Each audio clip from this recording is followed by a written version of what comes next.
Okay, now. I'm the top dog in the league, homie. Yeah. Let's speak on it. It's a stretch for anybody to reach on me. Just breathe on it, don't tell them. They gotta know it's me on it. Won't kick it on me and go for 3 on you. You couldn't guard me with the cleanest armor. I got it covered, these corners. I'm the top dog in the league, homie. Let's speak on it. It's a stretch for anybody to reach on me. Just breathe on it, don't tell them. They gotta know it's me on it. Won't kick it on me and go for 3 on you. You couldn't guard me with the cleanest armor. I got it covered, these corner like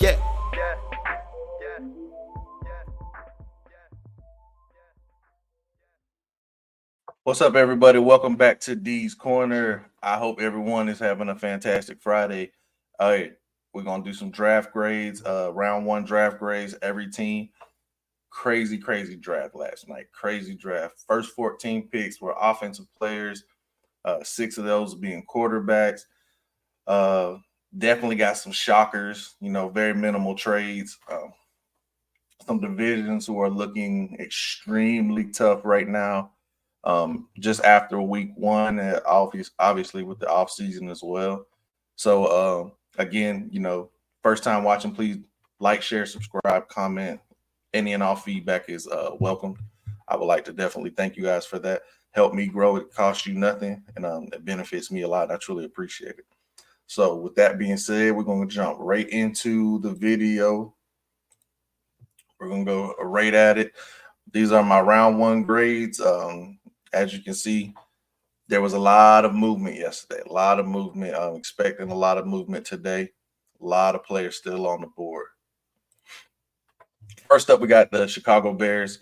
I'm going to do this pick by pick instead of team by team, but the Bears hit, obviously, with Caleb Williams, building around him during free agency, having the kid come in, knowing that he's the guy.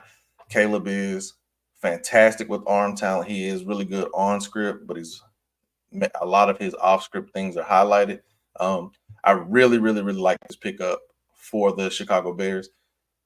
Has the potential to be one of, if not the best Bear quarterback in the organization's history. They usually don't do very well with drafting and developing quarterbacks, but this offseason, you can tell there's a general manager and a head coach who know they're on the hot seat. Really like the move that they made during free agency, getting Keenan Allen, having weapons for this young kid. Now, I thought possibly they would trade back their second first-round pick, just thinking they would want more draft capital. So I don't think they have a pick today. If they do, it's in the 3rd round. If I'm not mistaken, they only had 4 picks going into the draft. But Caleb Williams, the Bears, they hit on this one. We'll see how their offensive coordinator works and how everything is going with him, but definitely like the pickup. Washington Commanders, they also get an A for the pickup of Jayden Daniels. This kid is athletic. He is fast. He is quick. He can throw, and he's smart. He can make he made all the right decisions last year playing for LSU, and having the weaponry that he has here in Washington.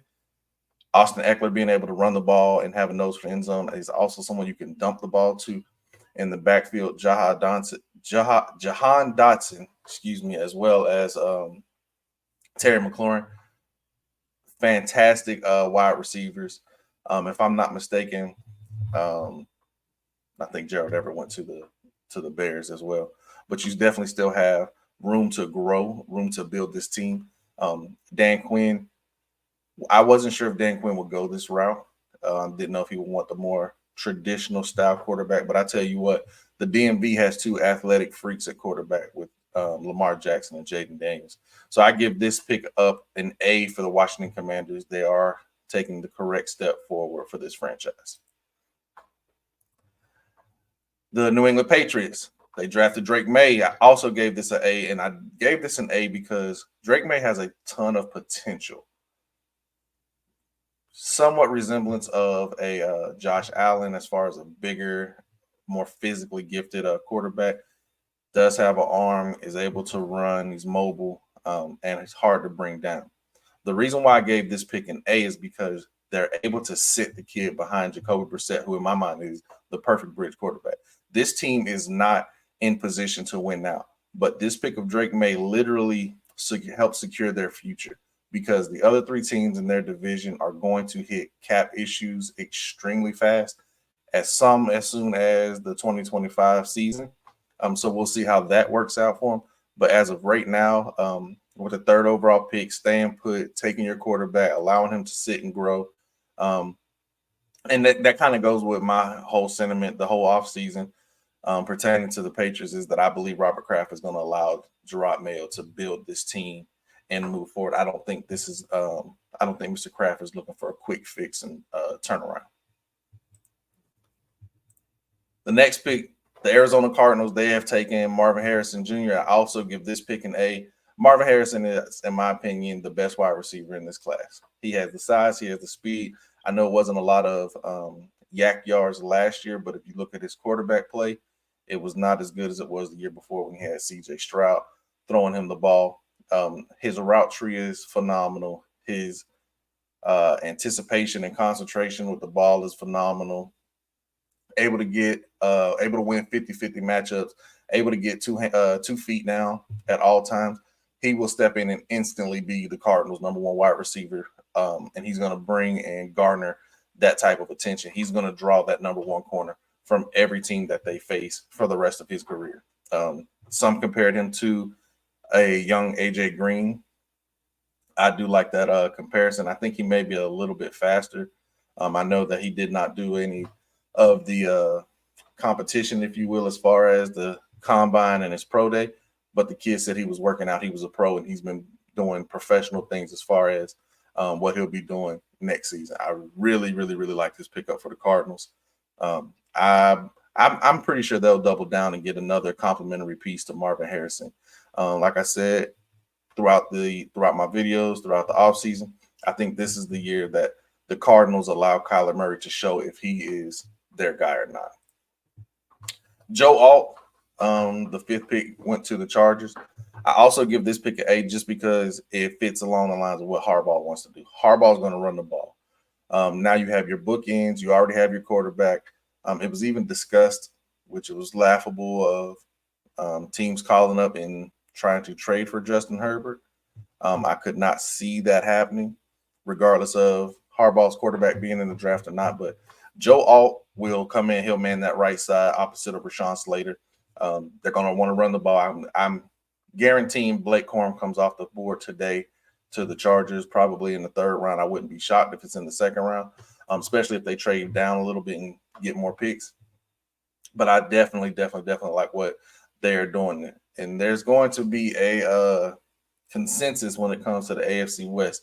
They're going to try to play keep away from Patrick Mahomes, being able to run the ball. They do have Gus Edwards. That's what Harbaugh's going to do. He's going to want to play hard-nosed defense, and he's going to want to run the air out the football and take shots when he can. The New York Giants, I didn't realize my grade was that bright, but they want Malik Nabers, and I have to give this an A as well. Malik Nabers is a fantastic player, a dynamic player, a player that they have been compared to throughout the draft process to a young Jamar Chase, or baby Jamar Chase, because Jamar Chase is still pretty young, but that's just phenomenal. The last time they went to LSU for a wide receiver was OBJ, and they struck gold there. They will need to get a new quarterback, someone who's able to get him the ball, someone who's able to be healthy. But offensively, they finally have a weapon. I think they will definitely have to go more weapons, possibly Trey Benson this 2nd or 3rd round today. We'll see how that goes. But love the Malik Nabers pickup for the New York Giants. J.C. Latham for the Tennessee Titans. Again, I didn't realize how bright how blended my lettering was, but that's my bad. I give them a B for this pickup just because I'm not sure that he'll be able to transition to left tackle from right tackle. But Bill Callahan, as their offensive line coach, has done it before with other offensive linemen. I definitely think if there's a coach that's able to get it done, it would be him. One thing's for sure is Latham will be able to road grade. I think with me, the concern comes in when you think about Evan Neal. who was a left tackle at Alabama, who the Giants tried to switch over to right tackle, and he has struggled tremendously since being in the league. So we'll see how Latham does. But I think they're going to line him up next to Skoronski, the guard out from their first round last year. But when you look at the talent that they have around this team, this is a pretty solid pickup. I just think there were other offensive linemen on the board. If Latham was their guy, I think they could have traded back a few picks and still been able to acquire Latham. The Atlanta Falcons. My God, my lettering and stuff. Don't y'all worry about that. I'm gonna work on that. But they took Michael Penix Jr., and that was, for all case and purposes, a lot of people are going to give it an F. I gave it a C. This was something that I thought could happen. If you watched early on in the Double D's podcast, it's something that me and Damian talked about. Just because you got Kirk Cousins, Kirk is older. He's coming off an injury. They did give him a large signing bonus, if I'm not mistaken, like $100 million guaranteed or something like that. But one thing we know about Kirk Cousins is Kirk Cousins is going to get paid. That's what he does. That's what he's always done. But we also know that Kirk Cousins is a pretty average quarterback. And when you look at the way Penix is able to throw the ball, I could have even given this pickup a B, or this grade a B, just because what they were able to do, or what Penix is able to do. And then when you look at the roster that they'll have, they'll be transitioning away from Kirk Cousins in 2 years, and all their skill guys will be needing paid. So it'll be good to have a rookie quarterback. The only issue is, how will you be able to gauge Penix's development?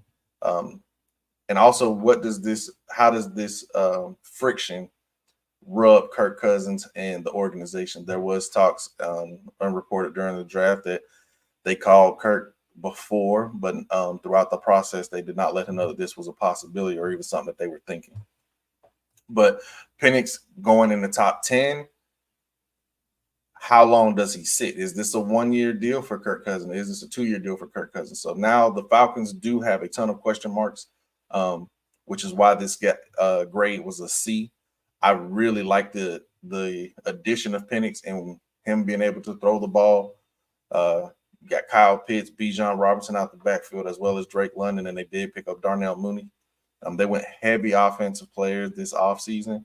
I thought this would be a defensive player here, because they do have other holes defensively, with Raheem Morris being a defensive coach. But one thing we can say is Raheem Morris and Arthur Blank have gone and given Zach Robinson everything that he needs to be successful as an offensive coordinator. So we'll see if he sinks or swims with him being a rookie OC, but he is from the McVay tree. So we'll see how that works and goes. Penix was compared throwing wise to Matthew Stafford as well, but the Falcons did a workout with him outside and said that they haven't seen anyone throw the ball like that since Stafford. So that's got to be a positive. The Chicago Bears, Rome Odunze. Also, I've got to give this pick an A. I really, really, really like what the Bears have done. They are trying to stake claim on that NFC North. Rome Odunze, this is a beautiful, beautiful pairing. One, you get Caleb, a rookie wide receiver that they can grow with and become pros together. They flew to the draft together, and I'm sure they flew from the draft together as well. But what this does for Rome is this allows him to work outside with DJ Moore, allowing Keenan Allen to work mainly in the slot, where he is fantastic. In my opinion, he's a very underrated wide receiver, but he's one that's getting older as well. Having a player like Rome who can learn and be groomed as Keenan's eventual replacement, because we know the NFL stands for not for long. The Bears are killing it right now. Like I said, with the Caleb pick and what they've done in free agency, this is a team that you can tell there is smoke in that house. These seats are extremely hot for these people making these decisions, and they're swinging for the fences. So you got to love it. The Minnesota Vikings, I gave the Minnesota Vikings and the J.J. McCarthy pick a C. The reason I did is because it seemed like you may not have given up a lot, but you traded up one spot for him. I feel like he would have been there. he's more of a game manager to me. He does have some ability. I'm not going to discredit him or anything and say he can't throw or anything like that. He does not like to throw outside the numbers. He's more of the seam guy, but that was a knock about Lamar Jackson as well. The one thing that I do like about this, which I wouldn't be surprised if some people are grading this as a B or possibly an A, is the position of where he fell. He fell to a phenomenal offense who just added Aaron Jones as running back. You have TJ Hawkinson as the tight end, as well as Jordan Addison and Justin Jefferson as your wideouts. Plus, this allows you to go into a rookie quarterback contract, allows you to sign Justin Jefferson. They did beef up their defense throughout free agency, and they will have some other players to sign, but this is a good move. Just an average move because, like I said, I feel like J.J. McCarthy is more of a game manager than anything. The New York Jets taking Olu Fashanu, great pickup. This allows him, he can either play right tackle or he can sit for a while behind Tyron Smith. You're learning from a future Hall of Famer. You're getting to protect the Hall of Famer. I think this was a great pickup by the Jets. I'm happy that they did not jump to the temptation of grabbing Brock Bowers or a pass catcher. I really think that what they needed to do was continue to build. And Olu allows them to be their tackle of the future as well. Like I said, he's learning behind a future Hall of Famer. So the kid should jumpstart very, very early and mature as a professional within a season or two under Tyron Smith's tutelage. The Denver Broncos selecting Bo Nix. Again, I give this a D. The reason is it seemed like it was more of a reach. Watching the first 5 quarterbacks go off the board as early as they did, it seemed like Denver kind of rushed. They didn't want anyone else to come up and pull the trigger on Bo Nix. I don't think Bo Nix can compete with Justin Herbert and Patrick Mahomes. Again, there's a ton of holes here. Maybe he's a Sean Payton guy. Maybe Sean Payton sees athleticism or traits in him. I saw when I was watching the draft, they even considered or tried to compare him to Drew Brees. He will get the ball out fast. He's athletic. He is capable of running, but at times he is late on throws. His decision making, I just don't see it. And you will be facing some difficult defenses, some athletic defenses, and some fast defenders. So we'll see just how well the Broncos are. But if I'm a Chiefs fan, I'm completely happy with this. I am completely okay with this. Next up, the Las Vegas Raiders, and they took Brock Bowers. Again, I give this pick a C. Again, I apologize for the brightness of the grades. I just don't understand the pick. Love the player. Love Brock Bowers completely as a prospect. Don't understand the pick here with the Raiders. The last 2 years in college, the best 2 tight ends were Brock Bowers and Michael Mayer. The Raiders drafted them both. Bowers will probably be more of a move tight end, but when you look at his body type, you have Jacoby Brissett and Devontae Adams who will be similar. You don't necessarily have that speedster who's going to stretch the field. Plus, they had other needs.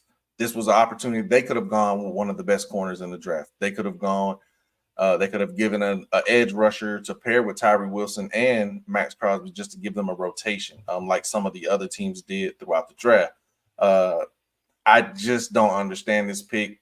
I wouldn't even have mocked, and I didn't mock or see any mocks with Bowers going to the Raiders. This pick actually could be even less than a D. Not because of the player, because of the position and when you factor in the other needs that you had at pressing positions. Talisi Fuaga to the Saints. Got to give this an A. The Saints have tackle issues. Fuaga, you get his first crack at tackle. Worst case scenario, he can kick in the guard. He could play right tackle. He could play left tackle. Trevor Penning most likely will kick over to the right with Ryan Ramczyk and his knee issues, which even was reported during the draft, depending on which network you watch, that he could possibly be his knee issue could possibly be career threatening. So you want to be able to get your backs with Kamara, being able to run the ball. You want to protect David Carr. This is your first step in doing it. I give this pick an A. The Indianapolis Colts, They took the very first defensive player, and I had to give it an A, not because I'm a homer, not because I'm a team, a Colts team, because the Colts are my team.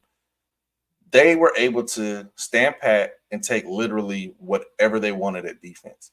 A lot of people may not have liked the pick because of his medical history. The kid was cleared.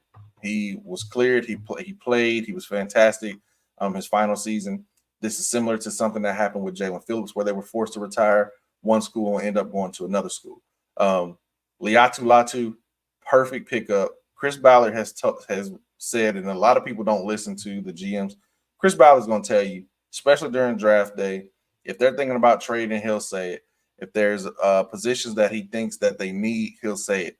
If he likes a position, he'll say it. He said he likes our young corners. We have a plethora of those young corners. Jalen Jones played well. Obviously, Juju Brents, we re-signed Kenny. One thing that we did go after was Danielle Hunter, and it didn't pan out. It did not work out. Laiatu Latu is a perfect pickup because he's insurance at worst case scenario if you choose to move on from Odangbo or Kwity Paye. You still have Ebukam. So this team was a team that had, I think, 3, 4, maybe 5 players with 7 sacks apiece. Laiatu should fit right in and be able to be a double-digit sack guy even as a rookie. The Seattle Seahawks took Byron Murphy. I give this pickup an A. The reason why I give this pickup an A is because what I thought they were going to do throughout free agency. This was a good pick. They picked up Laken Tomlinson late in free agency to man one of their guard positions. And this is a defensive-minded coach. We're transitioning away from Pete Carroll, and I think that McDonald is going to attempt to have his Justin Madubuike within Brian Thomas. He should be able to wreak havoc. He will have Leonard Williams with him, giving these young backers, Jerome Baker, an opportunity to fly around and make some plays. So I really like this pickup by the Seattle Seahawks. Not to mention, when you look at their division and what you're going to have to stop, you're going to have to stop that San Francisco 49ers rushing attack. The Seattle Seahawks have their own rushing attack. The Rams have a pretty good rushing attack, as well as the Cardinals will attempt to have a solid rushing attack. So you're going to need to build up your trenches, and that's what McDonald did with his first pick. Back on the clock, the Minnesota Vikings traded up with the Jacksonville Jaguars to take Dallas Turner. Love this pickup. In my opinion, he's arguably one of the, if not the best athletic or the most athletic edge rusher. He could possibly be the best pass rusher as well. When you look at what the Vikings brought in, Brian Flores has an arsenal now to come after the quarterback. With their game-managing quarterback and the weapons that they have on offense, a decent offensive line, the NFC North looks like it's going to be a tough division right now, and I really like Dallas Turner. They took the blueprint pretty much of what the Texans did last year, drafting one of the top quarterbacks and then going and getting one of the top edge rushers. They did trade up and give up some future picks next year. I think they're 3rd and 4th, something that I don't like because I think they now only have 2 or 3 picks in next year's draft. So they're going to have to hit this year. But I really, really, really love Dallas Turner out of Alabama. The Cincinnati Bengals taking Amarius Mims. Again, I give this an A. The reason why I give this pick here an A is because of position, value, and for the future. Trent Brown is on a 1-year deal. You have Orlando Brown. It's the Brown Mountains over in Cincinnati. Amarius Mims can come in. He did not have a lot of starting experience at Georgia, but it's been reported and documented that he has the most potential and may have been one of the best, if not the best offensive lineman during those Georgia national championship runs. And we see what type of work that he was doing. And you see the type of players that he had to go against at practice alone. So when you couple all that in and he has an opportunity to work behind Trent Brown, who can play left or right tackle, and learn from Orlando Brown, a phenomenal left tackle who also played right tackle, gives you versatility as well as insurance in case anything happens injury-wise or anything like that. Plus, moving forward, Burrow will be protected. On the clock, with the Rams, they took Jared Verse. This was a pick that I actually enjoyed. One thing you got to understand is Aaron Donald retiring. This is going to have to be you're going to have to fill that void by committee. And now you're starting with your edge rush. They took Brian Young last year out of Tennessee, had a solid rookie year. Now Jared Verse, who's a player who's similar similar size and athleticism wise, but they're both players who can play the run on the way to the pass. Definitely a need, definitely a solid pickup. Some had him as the best edge rusher, so really kind of pick your flavor here and there. But I really like what the Rams did here. We'll see what they continue to do. They do have some more holes to fill, but they're building up that defense, and that's what I think their first 3-4 picks may be defense, because you're going to have to try to fill that void left by Aaron Donald. He made that team so much better defensively.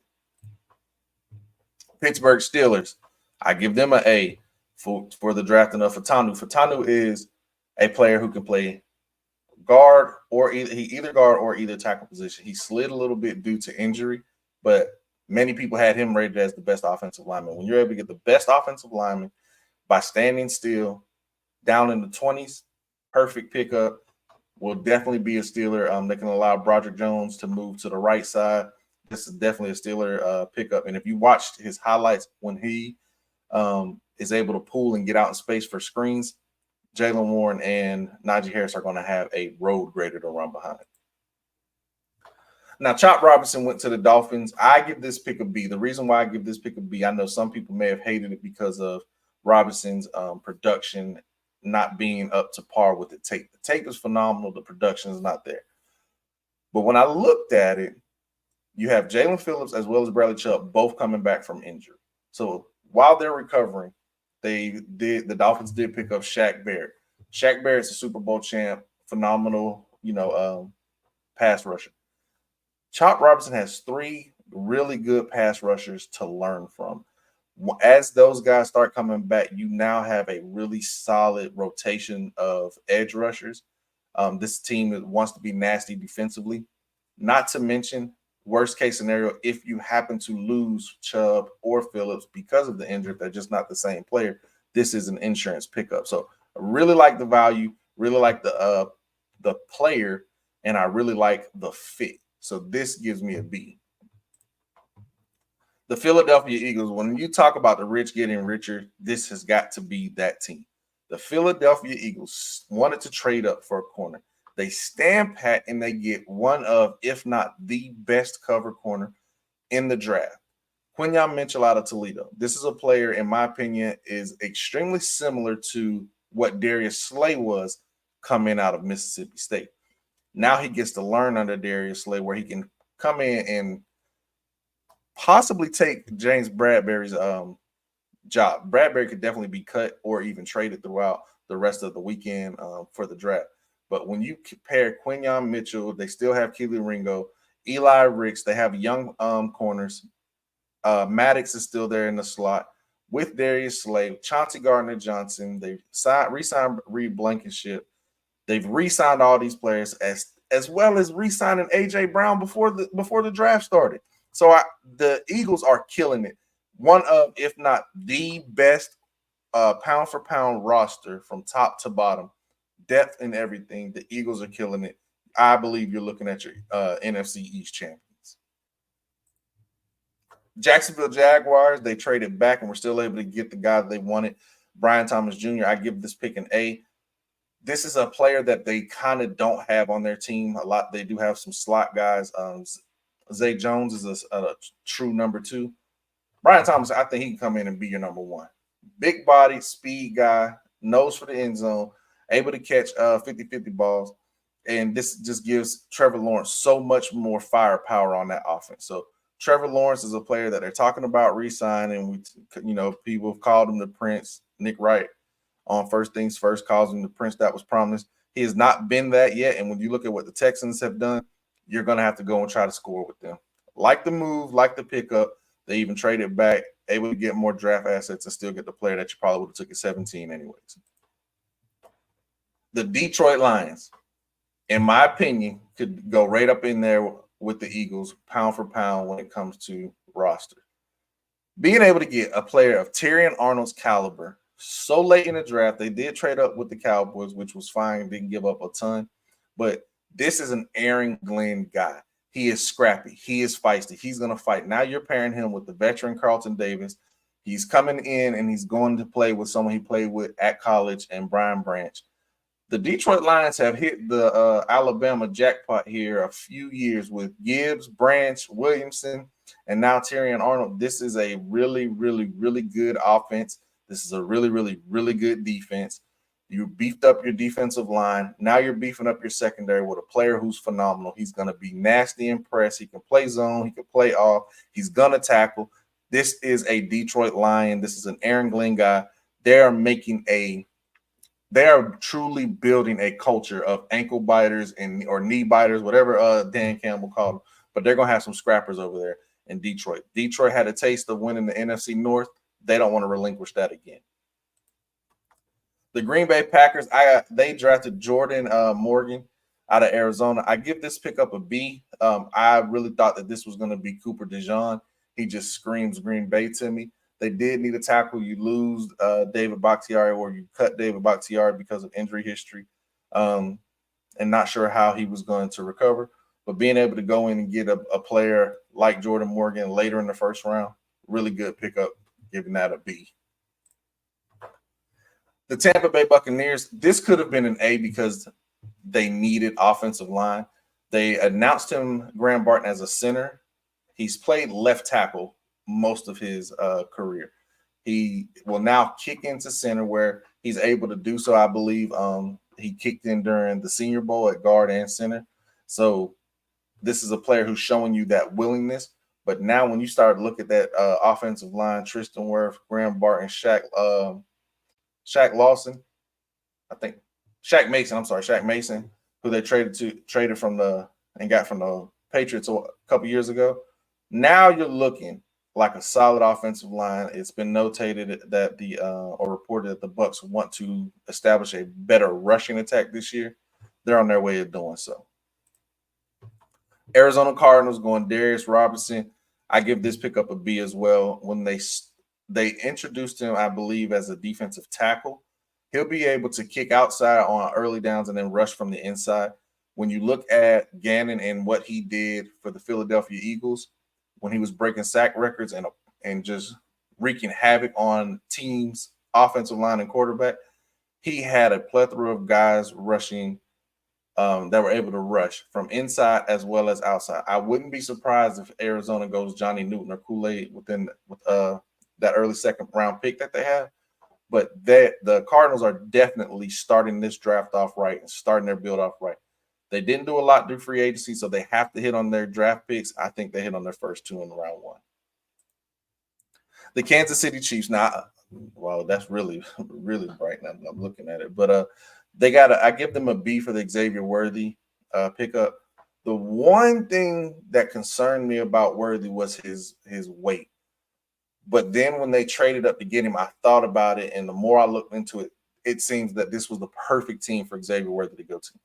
I don't think that he'll be used like Tyreek Hill with a bunch of handoffs and things like that. I do think that it will come, just not at the regularity it did with Tyreek Hill. I'm thinking he'll be more used like Deshaun Jackson. Rashee Rice should be, or is probably a suspension looming there. But when you go into the playoffs and you have Hollywood Brown, who's a 4-2 guy, you have Xavier Worthy, who's a 4-2 guy, you have Travis Kelce, and then you still have Rashee Rice with Pacheco running the ball. This team is looking to three-peat, and I think Buffalo really blew this one, making this trade with this team. The Chiefs has been a team that you've not been able to – they have been your hump. You haven't been able to get over your hump. Now you give them someone who is a 4.2 140. He can catch the ball. The kid's a football player. He is small, but he's a football player. And if I'm not mistaken, Deshaun Jackson went early in the second round. This is not a bad spot to be for this specific player to be drafted, but the player going to the coach with the quarterback, the organization, my God, I don't think what's the kid's name? 19. I can't think of his name. Anyways, I don't think their punt return, the one that they deactivated, who set the punt return record in the Super Bowl, I think he'll probably be on a trade block, or he could possibly be released, especially with how he acted later on in the year. There is definitely a need here at wide receiver, but being able to get a player that you have a specific role already in mind for is really good, and then being able to trade up. I definitely Kadarius Toney. I think that's the position. He will take Kadarius Toney's position, especially if Kadarius Toney continues to act the way that he did and have the bonehead plays that he had throughout last year. The Dallas Cowboys able to trade back and still get one of the top offensive players. They got Tyler Guyton. I give this an A. They now have placed themselves in a position to where if they want to go Jonathan Brooks in the second round or even later on in the third, that's fine. If they go Jonathan Brooks in the second, you still have 2/3 now that you're able to continue to beef up your offensive line and fill holes. Dallas has a lot more holes than people want to give them credit for. They have more issues than answers right now, but Tyler Guyton is a huge, huge answer. The Baltimore Ravens taking Nate Wiggins. This is a kid that plays like a Raven. If you watch him, obviously he slid because of his slight frame, but he was reported at the draft. He didn't go to the draft, but during the draft, they said that he is now up to 182 pounds. I think he was like 173. So he gained about 9, almost 10 pounds, which is pretty good. This kid is a 4.2 40 as well. And if you watch his highlights, he doesn't give up on plays. His speed allows him to have great recovery speed. It allows him to be more aggressive, but the walk downs, he is not giving up. When he comes and gets you, he's coming for that ball. This is what it means to play like a Raven. And with him being able to come in and learn from Marlon Humphrey, who is a vet, but is still a very young vet, you still have Kyle Hamilton in that secondary to move around. I really like this pickup. I know that the Ravens needed offense, but especially on that line, but I like the pickup of Nate Wiggins. The San Francisco 49ers, I gave them a C for the Ricky Pearsall pick. If you look at the picture, that's the one-handed catch that he made right before he got rocked. The kid does have hands, but the reason why I said I don't like the 49ers had offense of holes on the offensive line. Your skill players are kind of set, but now this is definitely calling into question who's going to be traded. Is it going to be Debo? Is it going to be Ayuk? What are we going to do with Jennings? You literally cannot just come in and have nothing but all these wide receivers. And if this is the case, why not take Xavier Legette? He's more in the build of Debo and what he's capable of doing after the catch. Pearsall is a phenomenal route runner. He will separate. He can catch. Like I said, he has hands, you can see. But I just didn't understand the pick here. I didn't think he was a first-round guy. Now, there was talks about him possibly sliding up, him and Ladd McConkey. But I just thought he would be more of a higher second-round guy. The final pick of the first round, the Carolina Panthers traded up with the Buffalo Bills, and they took Xavier Legette. Phenomenal wide receiver in the mold of A.J. Brown and DK Metcalf. A ripped-up, muscle-bound guy, fast, is going to compete, will run through. You can contort his body, can high point, does have a solid route tree. I like what the Panthers are doing. You are giving Bryce Young protection through free agency, and now you're building up his weaponry. So I really, really, really enjoy what I saw out of the Carolina Panthers. The final pick, being able to come up and get that fifth-year option on Legette as well is extremely smart, extremely fascinating. Really good move, really good pickup. Like what the Bills did by trading out, you have more holes than anything, so it's able to go. I could definitely see a lot of people wanting that second round, that 33rd overall pick. So I wouldn't be surprised if it's traded before the draft or definitely during the draft. So, but again, man, I appreciate y'all. This was my grade. This was my video for the grades on the first round of the draft. Again, please, guys, do me a favor, like, share, and subscribe. Even if you don't watch the whole video, just knock me out and we get the pause. Like, share, and subscribe. Tap the buttons, man. Look out for me, man. I really, really, really appreciate it. And again, don't forget to catch me on the Double D's podcast as well. We'll be doing some more draft coverage today as well as throughout the draft. So be able to be on the lookout for everything that we got going on, man. I appreciate it. Thank you again. Y'all have a good one and enjoy the draft. Spazzing on the beat, they think I'm crazy. Got it under control, babe.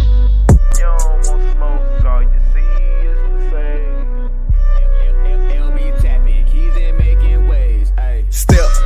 keep your distance. Ain't no telling what I just may do. I been vibing, minding my business. Throw one up if you can relate to. Said if I ain't got it, I make do. Can't be stuck waiting on a breakthrough. And I don't need everybody praying for him. Ain't no telling who you niggas pray to.